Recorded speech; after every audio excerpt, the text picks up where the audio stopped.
সনাতন গোস্বামী রচিত হরিভক্তি বিলাস গ্রন্থ থেকে শিল ভক্তিচারু স্বামী মহারাজ আর বৈষ্ণব সদাচার বইটিতে ভক্তের কেমন ধরনের গুণ ভগবানকে আকৃষ্ট করে সেটি খুব সুন্দরভাবে বর্ণনা করেছেন। ভগবান শ্রীমদ্ ভগবত গীতায় 12 নম্বর অধ্যায় 13 থেকে 20 নম্বর শ্লোকে সেগুলি বর্ণনা করেছেন। এবং সেগুলি কি না, ভক্ত সবসময় অন্যের প্রতি দেশশূন্য, বন্ধু আপন্ন, নিজের জীবের স্বাদের জন্য কোনো কাউকে কোনো প্রাণীকে হত্যা করে না বা অহেতুক কষ্ট দেয় না, দয়ালু, মমত্ব বুদ্ধি সম্পন্ন এবং নিরহংকার এবং সুখ দুঃখে সমভাবাপন্ন, কোনো কিছু বিষয় নিয়ে উদ্বেগ করেন না এবং যিনি কারোর প্রতি উদ্বেগ প্রদর্শনও করে না, সে রাগ হোক, হিংসা হোক, ঘেন্না হোক, যিনি সূচি, দক্ষ, পক্ষপাতশূন্য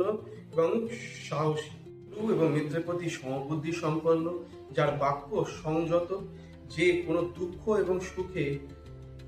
নির্বিকার হয়ে যায় না, তার বুদ্ধি সবসময় স্থির থাকে এবং নিন্দা এবং সুখে তিনি বিচলিত হন না, সেরকম ভক্তই ভগবানের প্রিয়। এবং সেরকম ভক্ত কিভাবে হতে হয় সেটা পরের ভিডিওতে।